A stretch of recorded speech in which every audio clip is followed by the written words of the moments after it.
So I guess we'll just start with Child Protective Services.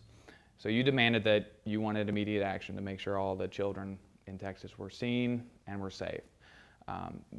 That led to action, but is this going to be an emergency item for you ahead of this session?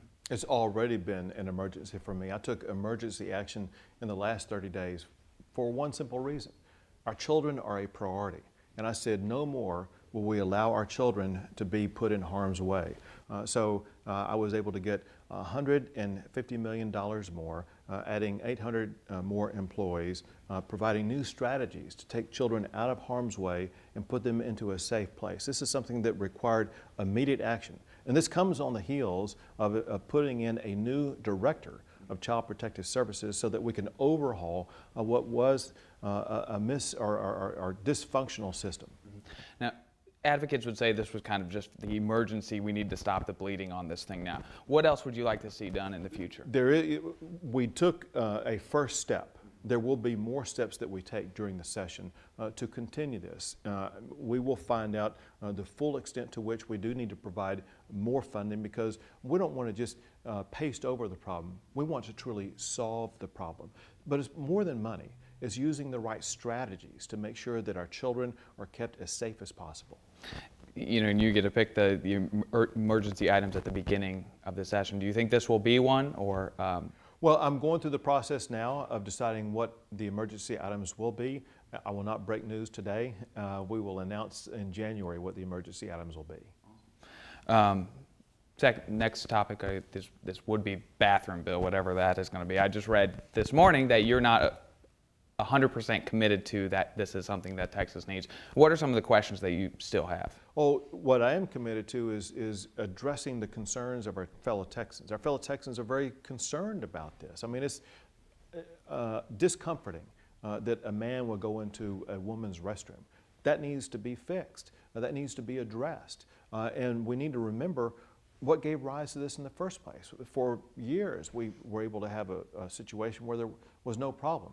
It happened because of the president's executive order that was illegal, by the way, that altered the system. And so we need to see whether or not President Trump is going to overturn President Barack Obama's illegal order. We need to evaluate what the laws are on the books right now, whether or not they adequately address the situation about men going into women's restrooms. My goal is very simple, and that is public safety. Safety for our children, safety for the women, safety for anybody who goes into a restroom. We will work to achieve that. Now, do you share some of the concerns that TAB has that maybe this could be a negative for business? Well, there is a hierarchy of importance for me as far as issues are concerned. The number one goal of government is to ensure the safety and security of our people. And so that safety and security is the top priority. Okay. I guess we'll move on to sanctuary cities, sure. that topic. You've already signed an order that would strip funding from jails that do not fully cooperate with ICE.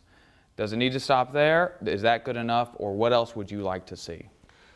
I issued a letter in my capacity as governor to halt funding to sheriff's departments, but we need more than that in the coming session.